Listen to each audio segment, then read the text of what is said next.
V imenu Očeta in Sina in Svetega Duha. Amen. A se sliši? Vse v redu. Dobro. Vse. Vse v redu. Tako bomo ob tej temi jaslice v Grečo in Evharistija bi najprej prisluhnili besedam Tomaža Čelanskega, kako on opiše pomen Božiča v življenju svetega Frančiška Asiškega. Pravi takole: pred vsemi drugimi slovesnostmi je z neizrekljivo skrbjo obhajal Božič deteta Jezusa in imenoval praznik praznikov, dan, v katerem se je Bog, ki je postal majhen otrok, dojil na človeških prsih. Želel je, da bi ta dan bogati nasitili reveže in berače, ter da bi voli in osli prejeli obilnejši obrok hrane in sena kot običajno. Če bi lahko govoril s cesarjem, je rekel, ga bi prosil, naj izda splošni odlok, po katerem naj vsi, ki imajo zmožnost, po ulicah raztrosijo pšenico in zrnje, da bi ga na tako slovesni dan imeli v izobilju ptice in zlasti sestre škrjanke. Bratom, ki so ga na kapitlju zbrani spraševali, katera krepost naredi človeka bližje Kristusu, vedite, je odvrnil in skoraj razkril skrivnost svojega srca, da je oboštvo posebna pot odrešenja. Njen sad je mnogovrsten, a poznajo jo le redki. Tako beremo pri Čelanu. Tako da začutimo, da je Frančišek zares imel posebno ljubezen do božičnega praznika. Ob tem, kar bomo razmišljali, lahko rečemo, na eni strani to, kar je tudi sveti Frančišek hotel videti in hkrati verovati. In tukaj bomo povezali svetega Frančiška in pa Evharistijo. Osnova za razumevanje Frančiškovega praznika Božiča v Grečo leta 1223 je besedilo Tomaža Čelanskega, ki ga smo že slišali, ga poznate, in ki je najstarejše besedilo o tem dogodku in ki je hkrati podlaga za vse ostale pisatelje in razlagalce. Predlagam, da si ga tudi mogoče večkrat počasi preberete in da se tudi zaustavite ob vsakem stavku, ker ima svojo vsebino. In Frančišek je res takrat tisto noč želel pripraviti bdenje v revni votlini navzočnosti osla in vola, nad jaslimi pa obhajati Evharistijo na majhnem prenosnem oltarju. In prav zato, da so lahko obhajali Evharistijo zunaj cerkve, je Frančišek tudi dobil dovoljenje papeža, ko je bil pred slabim mesecem v Rimu, ko mu papež potrdi vodilo, ga takrat tudi prosi za to, da bi smel obhajati Evharistijo zunaj cerkve. In prvi dokument, ki ga imamo o tem, je pa že iz leta 1224, ko papež dovoli, da manjši bratje lahko obhajajo Evharistijo na premičnem oltarju. Najprej bi rad povedal, da je potrebno ločiti pri upodabljanju Jezusovega rojstva dva načina. En način je zgodovinski dogodek, tako kot se je potegnil zgoditi v Betlehemu, drugi način pa je kot skrivnost, kot misterij. Zgodovinski način upodabljanja Jezusovega rojstva prikazuje dete, kako leži povito v košari, tukaj gre za zgodovinsko pojmovanje, ali pa da leži na mizi oltarju, kar pa predstavlja mistično pojmovanje Jezusovega rojstva. In če gledamo grške ikone Vzhod, Že od 6. stoletja dalje vidimo, na vseh ikonah je predstavljen novorojeni, ki leži na mizi, na oltarju, ob njem sta vol in osel in vse skupaj se postavi v eno votlino. Če pa gledamo kot zahodnjaki na zahodu, pa nam votlina ni tako domača, nam je bolj tuja, nam je bolj domača hiša. Zato je ta razlika pri tem razumevanju. In potem ta mistična usmerjenost se potem stopnjuje v 13., 14. stoletju in prinese v prikazovanju Jezusovega rojstva nekaj novega. In prav tu je povezana ta novost s svetim Frančiškom z njegovim praznovanjem v votlini, v grečo. Tako lahko na prvi trenutek razumemo to tesno povezavo med Frančiškom, ki jo vidi na eni strani med jaslimi, na drugi strani med oltarjem, tako kot je to bilo nekoč v Betlehemu in pa danes v Evharistiji. Očitno, da v grečo zakrament Kristusovega telesa in krvi zaseda mesto, ki smo ga v naših jaslicah vajeni. In kaj smo vajeni? Da zaseda to mesto kip deteta Jezusa. Pri Frančišku pa ni nobenega kipa. Tam pa zaseda to mesto Evharistija, maša.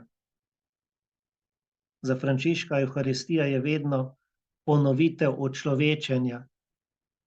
In pri Tomažu Čelanskemu, če beremo, lahko takoj vidimo, da Frančišek pove, da hoče s telesnimi očmi videti to, kar se je zgodilo v Betlehemu.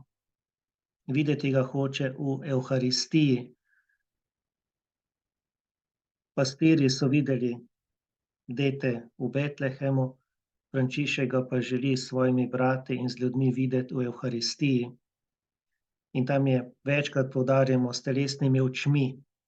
Zato uporablja izraz videre corpolariter, to pomeni s telesnimi očmi, in to se večkrat ponovi v teh spisih svetega Frančiška. In te dve besedi, ta zveza je pa skoraj vedno povezana z Evharistijo. Recimo, če beremo v Oporoki, tam pravi: na tem svetu od najvišjega Božjega Sina ne vidim telesno ničesar, razen njegovega najsvetejšega telesa in njegove najsvetejše krvi. To namreč oni prejemajo in samo oni delijo drugim. To beremo v Oporoki. Torej, Evharistija ponuja možnost, da mi vidimo Jezusa s telesnimi očmi. In prav Evharistija podaljšuje to skrivnost očlovečenja. In prav pomen tega božiča, o katerem govorimo, lahko poglobimo skozi besedilo prvega opomina, ki res dejansko najbolj na tesen način povezuje to skrivnost in ta odnos med Evharistijo in očlovečenjem. Če se zaustavimo v vrsticah od 16 do 18 prvega opomina, lahko začutimo, kjer pravi: glejte, vsak dan se poniža, prav tako kot takrat, ko je s kraljevskega prestola stopil v telo device. Vsak dan pride k nam v ponižnosti. Vsak dan stopa iz očetovega naročja na oltar v duhovnikove roke.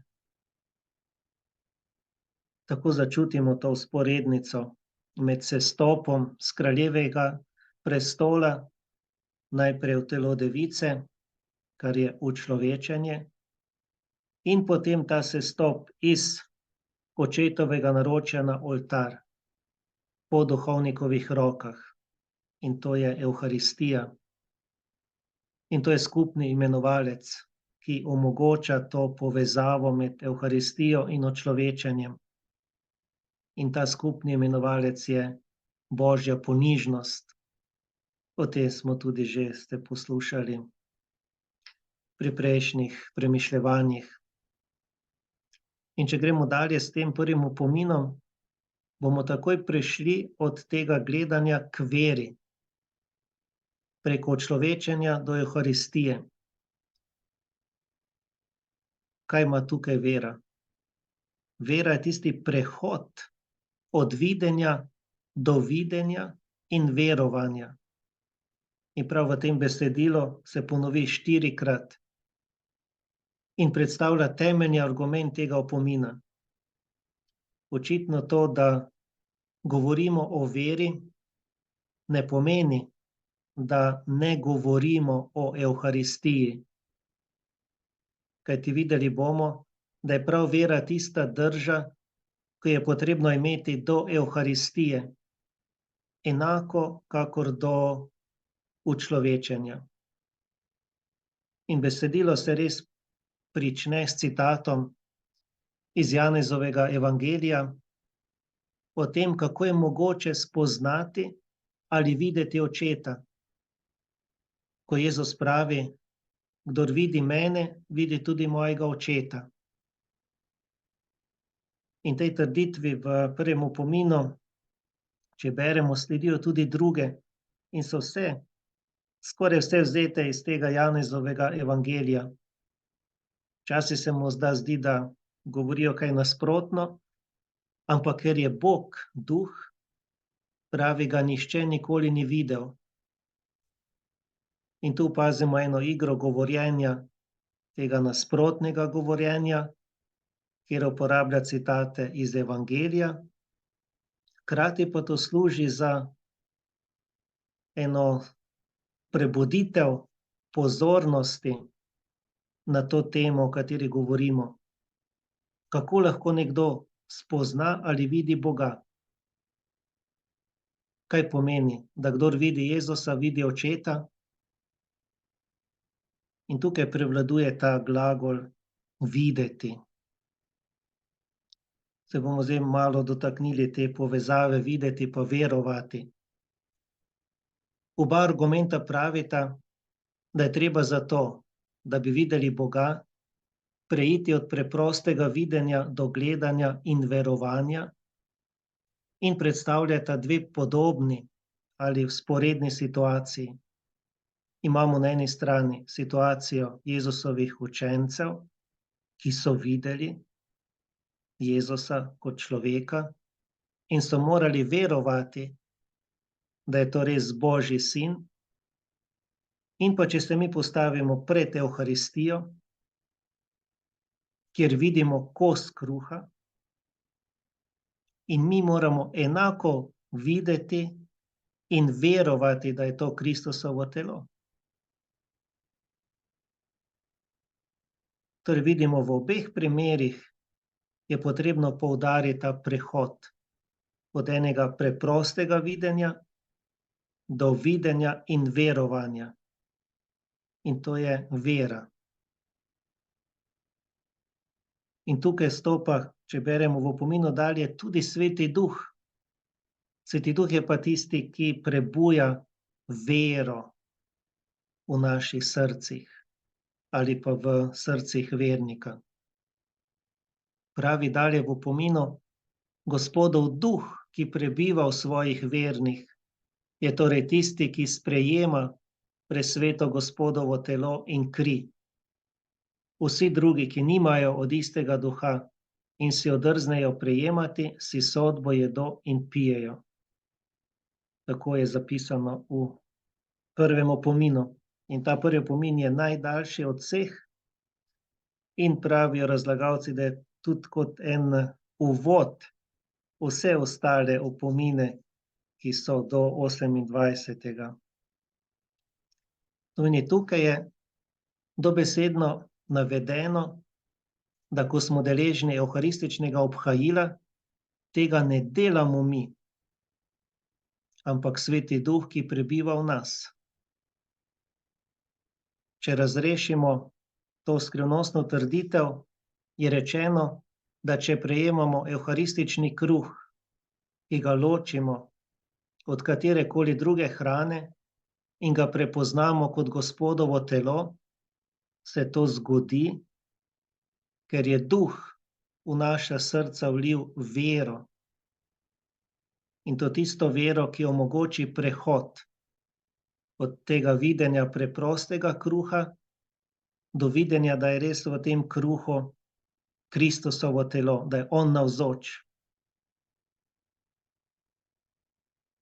In če pač razmišljamo, mi kot verniki nimamo nekih posebnih videnj, ne vidimo dete v monštranci. Mi vidimo še naprej kos kruha. In ta kos kruha, ki ga gleda lahko tudi nevernik in vernik, ampak verniku omogoči, da vidi v tem Kristusovo telo, nevernik mogoče tega ne prepozna ali pa noče videti. In dejstvo, da Frančiškovo razmišljanje o dveh razvojih tega prvega opomina vleče vedno vzporednico s tistim, kar so učenci videli Gospoda v telesu, in nami, ki gledamo ta posvečeni kruh. In zopet je tu vzporednica med učlovečenjem in evharistijo. In to se na plastičen način dogaja v božični noči o Grečo. In prav ta povezanost med učlovečenjem in evharistijo ima tudi praktične posledice. Kaj to pomeni? Tisti, ki se udeležijo evharistije, svete maše, imajo možnost vsak dan ali pa vsako nedeljo, kakor je, da ta skrivnost učlovečenja po evharistiji stopa v nas. In zato je tam potem rečeno, ko beremo Pričelano, da nas Grečo spominja, da je vsak dan lahko Božič. Grečo je postal drugi Betlehem. To pomeni, da mirno lahko rečemo, da imamo vsak dan Božič. V pismu Celotnemu redu Frančišek skoraj povzame vse te besede, ko omenja Evharistijo in njeno tesno povezanost z učlovečenjem in pravi: ves svet naj trepeče in nebo naj se raduje, kadar je na oltarju v duhovnikovih rokah Kristus, Sin živega Boga. O ponižna vzvišenost, da se Gospod vesoljstva, Bog in Božji Sin tako poniža, da se zaradi našega zveličanja skrije pod neznatnim koščkom kruha. Poglejte, bratje, ponižnost Boga in izlijte pred njim svoja srca. Ponižajte se tudi vi, da vas bo povišal. Nič torej od svojega ne pridržite sebi, da vas popolnoma sprejme on, ki se vam vsega daje. To beremo v tem pismu Celotnemu redu. In kakšna je ta povezava, če se zopet vrnemo v Grečo in Betlehemom?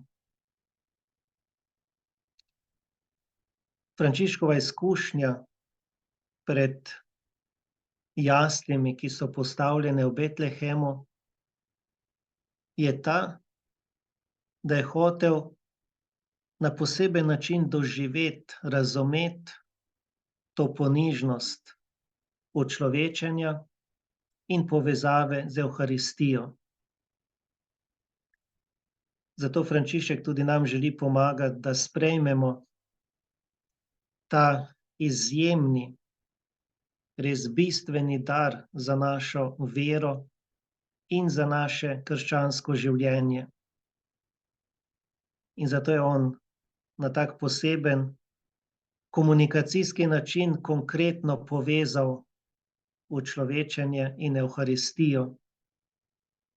Zopet je hotel združiti jasli v Betlehemu in pa oltar v Grečo. Na tiste jasli Marija položi dete Jezusa, na ta oltar ogrečo pa duhovnik položi Kristusovo evharistično telo. In to je zaradi nas. Zaradi nas.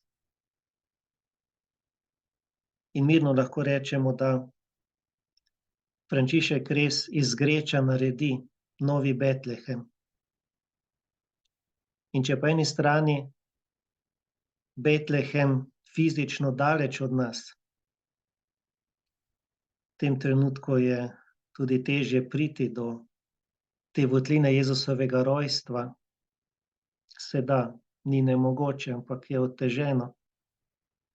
Ampak Betlehem, ne smemo pozabiti, da vedno pripada cerkvi. In po evharističnih jaslicah je vsak oltar je novi Betlehem. In tu ni pomemben telesni dotik tistega, kar je ostalo od Kristusa ali Marije v sveti deželi, saj je ta posvečena hostija živa in vedno obnovljena relikvija, ki prav v božični noči z več poudarki govori o skrivnosti očlovečenja. Torej jaslice pomagajo uprizoriti tisto, kar evharistični sakrament nevidno izvršuje v spremenjenju. Temu, kar strokovno rečemo transubstanciacija. Tisto spremenjenje, da dejansko kruh postane Jezusovo telo in vino Jezusova kri. In če bi šli poslušati, kaj pravijo prebivalci Greča, Grečani, pravijo, da Grečan brez jaslic je samo Grečan na pol. Kaj pa mi lahko rečemo? Kakšen je pa kristjan brez evharistije? A je tudi kristjan na pol?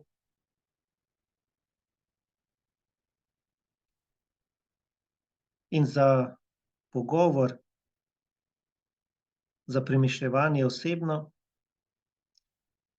se bi zopet vrnil nazaj na začetek, da si preberemo to, kar piše Celano, kako je Frančišek vse naročil, kako je potrebno pripraviti za to praznovanje Jezusovega rojstva.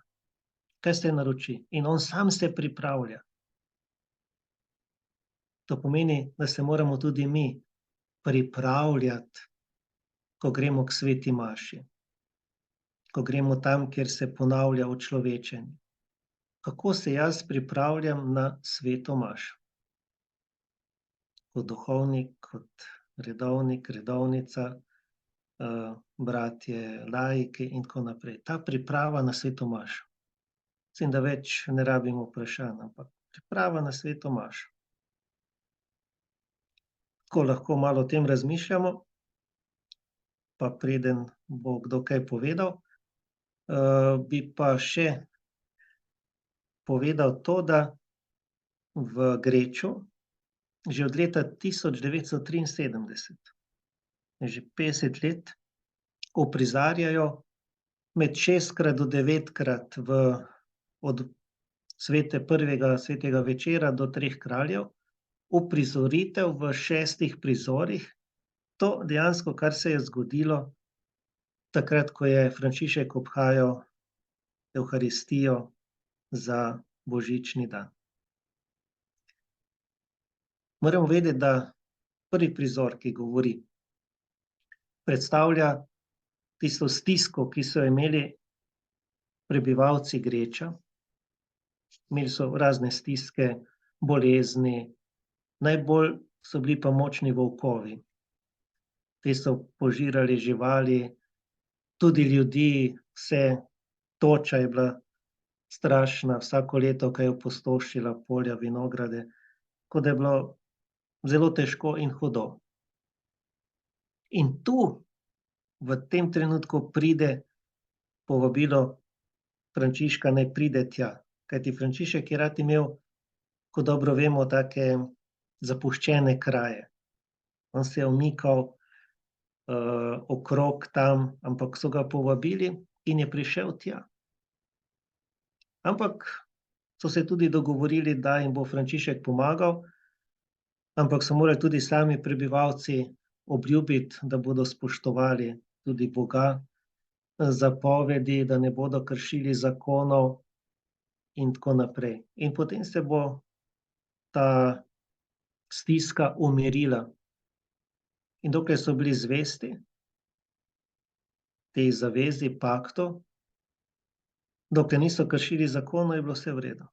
Ko so pa nehali, se je pa zopet to pojavilo. Tako da lahko primerjamo tudi z današnjim časom, se tudi vrača ali pa stari zavezi. Potem drugi prizor, ki ga prikažejo, pa to, kako si Frančišek želi ta poseben puščavniški kraj. In tam, kjer je velika revščina, tam hoče priti. In zato so ga Grečani sprejeli Frančiška zaradi njegovih dobronamernih naukov. In to se zgodi na trgu, na samem trgu. Pride tja, ampak še ni točno določen, kje bo bival. Potem gre tretji prizor, ko pride ta Janez Velita, vitez, bogat človek, pa tudi Frančiškov prijatelj, in pravijo, pridi, ga povabi, pravi, jaz imam eno votlino, ne, da bi šel tja živeti. Ampak Frančišek pravi tisto, kar vemo, da naj prižgejo tiste bakle, ogenj, pa kamor bo letelo, ko bodo vrgli, tam se bo pač nastanil, ne. In res, ko vržejo tisto bakle, ogenj, se v taki neverjetni paraboli dolgi odleti čez mesto proti tej votlini in Frančišek to sprejme.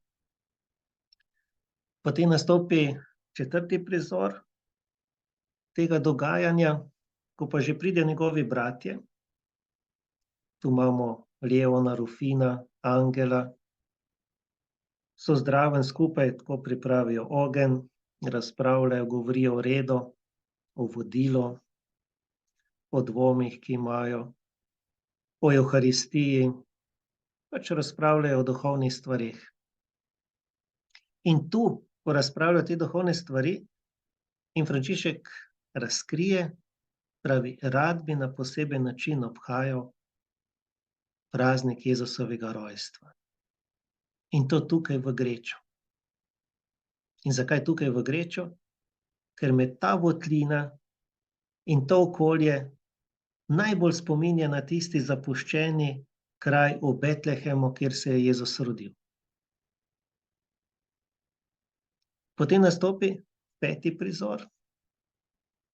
Gre temu prijatelju, Janezu Veliti, mu razloži vse.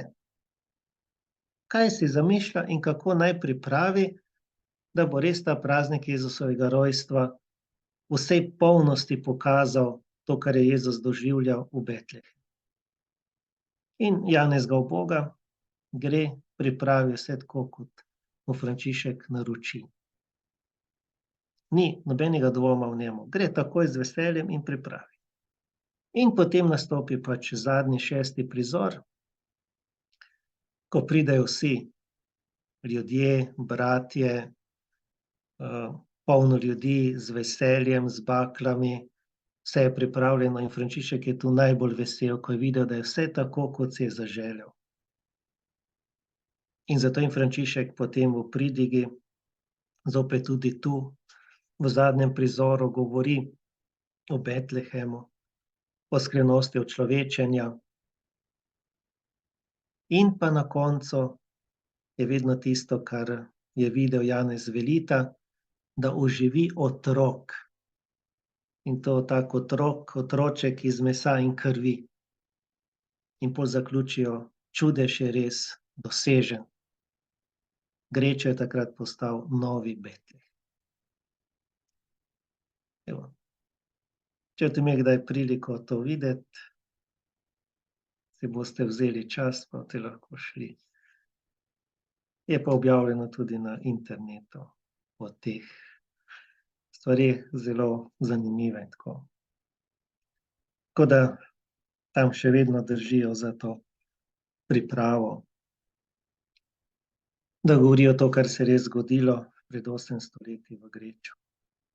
Mi pa gremo k tistemu, kako se mi pripravljamo na Evharistijo, na srečanje z Jezusom, ki se poniža in prihaja zaradi nas. Hvala lepa.